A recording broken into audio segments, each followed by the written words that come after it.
YouTube fam. I just wanted to come on here really quick just to say hello, good evening, make sure all's well with you and yours, and just talk a little bit about this Kamela Harris issue because many things are happening in the world, and I just wanted you all to be up to speed about it. As you know, Kamela Harris's brother-in-law is the Tony West, that is the lead attorney over there at Uber.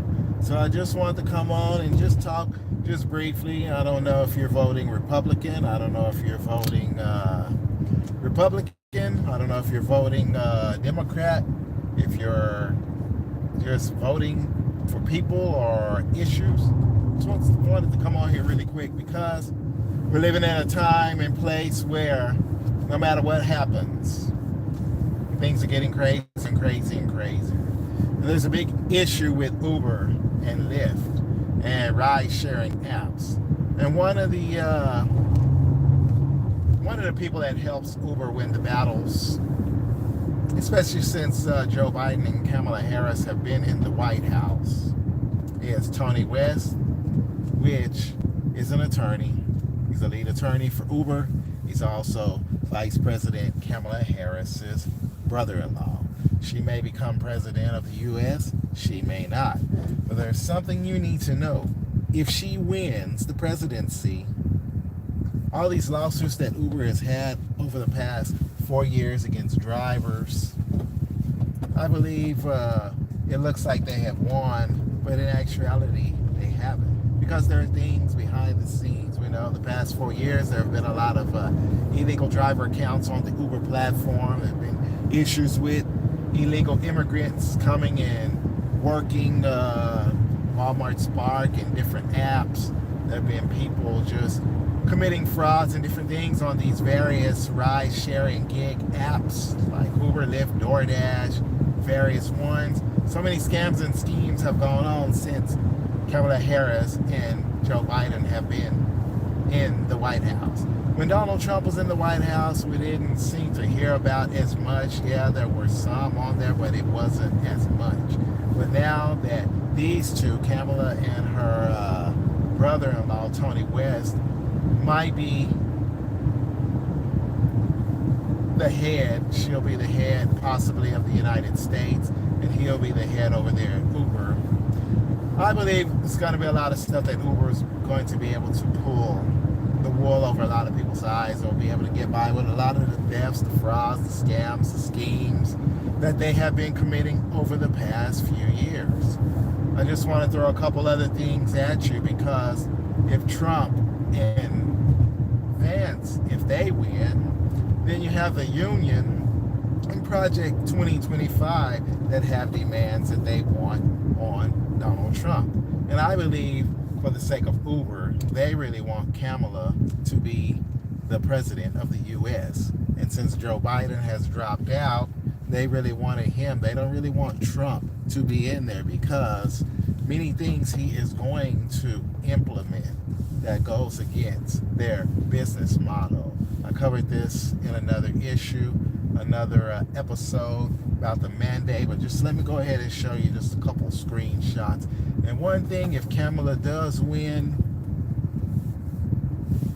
I think you're gonna have to work even harder than what you have worked because these people that work in Uber, a lot of them nowadays, Uber and Lyft, especially the illegal accounts, people coming from other countries, getting work visas, being able to rent cars and just go and run these cars and share cars or whatever. Just so much is going on in the world of ride share, and then the unsafe environments that is being created for not only passengers but also customers that they are dropping off to. So let me go ahead and share a couple things with you because if Trump wins Project 2025, they have 922 pages of things that they are demanding or mandates that they want Donald Trump, and looks like Vance is going to be his VP. So Vance is backing Project 2025 hot and heavy. Trump says he doesn't know anything about it, but a lot of stuff is coming out in the media. Now let me show you a couple things really quick. because Project 2025, as you know, there it is. Mandate for Leadership 2025. That's what they want for the conservative president, whoever he's going to be or she's going to be in January 20th, on January 20th, 2025, whoever it's going to be, whether it's Trump, Vance, or whoever it's going to be, the conservative, which is basically Republican. They have these 922 pages that they want them to follow. And it deals with the Heritage Foundation and he wrote the book Burning Down Washington to Save America. Uber Technologies is, I believe, not for having a Republican president. A couple other things I want to share really quick. Like I say, they want this to be implemented on noon, January 20th, 2025. And this is the Project 2025 presidential transition. Give me just one moment. Yeah, I've got 2 Uber orders, one for Tiara and one for Kiki. Thank you. So, my opinion is, I think Uber's pulling for Kamela to win, or Democrats, because there are many, many things that are going to happen. If, perchance, the Republicans win Project 2025, let me show you one thing that is going to be very, very difficult for many Uber drivers to compete with. Like us, my household, we don't rent our vehicles. We drive our personal vehicles for Uber, Lyft, DoorDash, Roadie, these different gig apps. But I did want to show you in this Project 2025 mandate, my opinion is going to be a lot more Uber, Lyft, or gig workers out driving, because here, there's something called supplemental nutrition assistance program. In other words, it's called SNAP. You can see it right here. And they have many things that they want to do with this SNAP. They have people that qualify for it. Like, they have something called TANF. Maybe you know about TANF, temporary aid for needy persons, where the government gives them a stipend of cash to use for the things that they need. It might be a minimum of $50. It may be more, just depending on the situation that these people are dealing with. But then under there, it also has the SNAP benefit recipients that are going to be here. They're calling for this reform. And one thing that is in here, let's see if I can find it really, really quick. They want to re-implement work requirements. It says the statutory language covering food stamps allows states to waive work requirements that otherwise apply to work-capable individuals, that is, adult beneficiaries between the ages of 18 and 50 who are not able to. I have Tiara and then I have Kiki. I need to drive back around for the other one. So I got Tiara. Okay. You're gonna have to go around for the other one. Okay.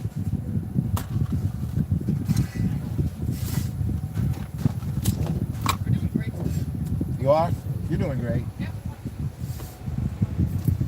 Anyway, I'm making good money on this one, but I'll drive back around. Normally I unassign these, but anyway, I just want to let you know that they're going to implement, Donald Trump wins, these people that are on food stamps, receiving SNAP benefits, they're going to be mandated to work 30 hours per week in order to keep those benefits. So if that's the case, what easier way to work than to get into the gig economy? What better way? Pardon me, it says 20 hours a week on this one. So that's what they're looking at doing. It says, even in a strong economy, work expectations are fairly limited. Individuals who are work capable and without dependents are required to work or prepare for work for 20 hours per week. The work requirements are then implemented unless the state requests a waiver from the USDA's Food and Nutrition Services. Waivers from statutory work requirements can be approved in 2 instances: an unemployment rate of more than 10% or a lack of sufficient jobs. So basically, what they're wanting these people to do that are on these SNAP benefits, it says here, the Trump reform was scheduled to go into effect, but the D.C. District Court federal judge enjoined the rule. The USDA filed an appeal in late December 2020, but the Biden administration withdrew from defending the challenge, and the rule was never implemented. Beyond the able-bodied work requirement, FNS should implement better regulation to clarify options for states to implement the general work requirement. This requirement is an option states can apply to work-capable beneficiaries aged 16 to 59. If beneficiaries' work hours are below 30 hours a week, states can implement the general work requirement to oblige beneficiaries to register for work or participate in SNAP employment and training or workfare assigned by the state SNAP agency. Increased clarity for states would include items like states being required to offer employment and training spots for those that request them, not simply budgeting for every currently enrolled able-bodied adult. And it goes on and goes on. And I just want you all to know that, hey, this TANF, these food stamp recipients, they are going to be, I'm quite sure, they are going to be joining with Uber and Lyft because it's easy to get into. It is very, very easy for someone to just rent a car, get in, do their 30 hours a week, and be done. So it's just that simple. Very, very simple. So I'm hoping you all that are in the rideshare industry, I'm hoping you all can come up with a plan, because many things are happening in the world.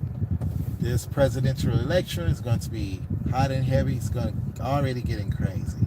So whoever wins, you have either Uber is going to continue to mess over the drivers, or you have the mandates that Project 2025 is wanting for the conservative or Republican nominee to implement. That means people receiving SNAP and those benefits are going to be required to work a minimum of about 30 hours a week.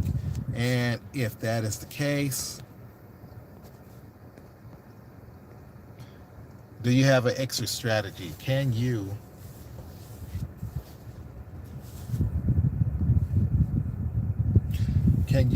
as a gig driver currently, you have an exit strategy? Can you still win? Can you make money? I'm trying to see if it's going to pull it up here, because there's 3 instances where it mentions this program. Can you still win? Can you make money? I'm hoping you have an exit strategy. I'm hoping you can win, and I'm hoping everything that you're doing works out for you, and that you'll be able to develop a set of skills, whether you're investing money or whatever. I'm hoping everything works. Kiki, that's it. Thank you, my friend. You too. So you all have a good night, and hopefully you can check into this Project 2025, because a lot of people are talking about it now. So a lot of people are, and it's a lot of craziness going on in the world, and I'm hoping that you continue to make money, show profits and not losses in the transportation gig economy. And I'm out, so I'm hoping y'all are blessed and doing well. Some people says the summer slowed down, but me as a multi-apper, hey, able to still make money and do the thing. So that's what we want: make money, do the thing, and be able to take care of your responsibilities that you are committed to. So blessings. I'm out. Y'all have a good one. Take care of yourselves. Check into that Project 2025, 922 pages, especially if you live in the United States of America. You need to know what is actually happening or going to happen around you. If you're into transportation gig economy, you also need to start reading those terms of service and different things to know what is really happening, because you have people that are going to be fighting for you, people fighting against you, and then people trying to replace you. So maybe you're a cherry picker, maybe you're somebody that's an ant that takes all the trips that you get, but maybe you have a strategy, maybe you're making a lot of money, maybe you're not. Maybe you rent a car, you rack up the miles and don't have to worry about it.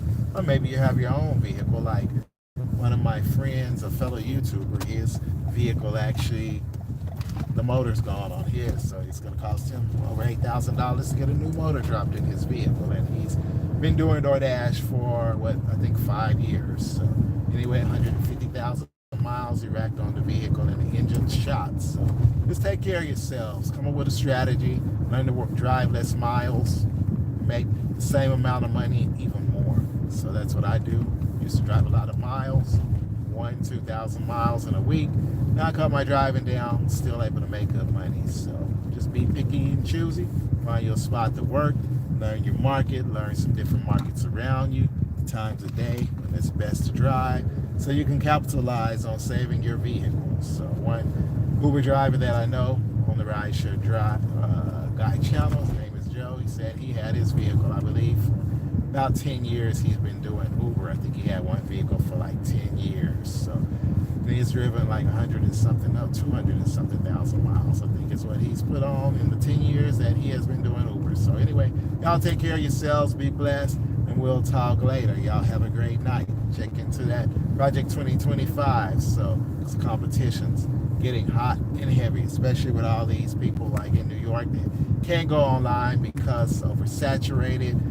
People are losing their accounts on DoorDash and various things, and even on my account, since I'm Uber Blue Pro, I can't even call Uber. I don't even have a working phone number for Uber now. All I can do is do a chat with them. They may respond to the chat and they may not. I've been trying to chat and find out because someone said I didn't drop their food off. So I don't have a working phone number for Uber. So I put message in the chat and they still haven't responded. So I don't know what's going on with Uber. Just a lot going on. So I know with Walmart Spark, you don't have a phone number. You call them, you chat with them. I think there's another company that I use. They don't really have a phone number that you call. You just chat with them. So hey, it is what it is. But anyway, prepare yourself, make money, capitalize, stay safe, blessed and prosperous out there, and we will talk really, really soon. Blessings, y'all.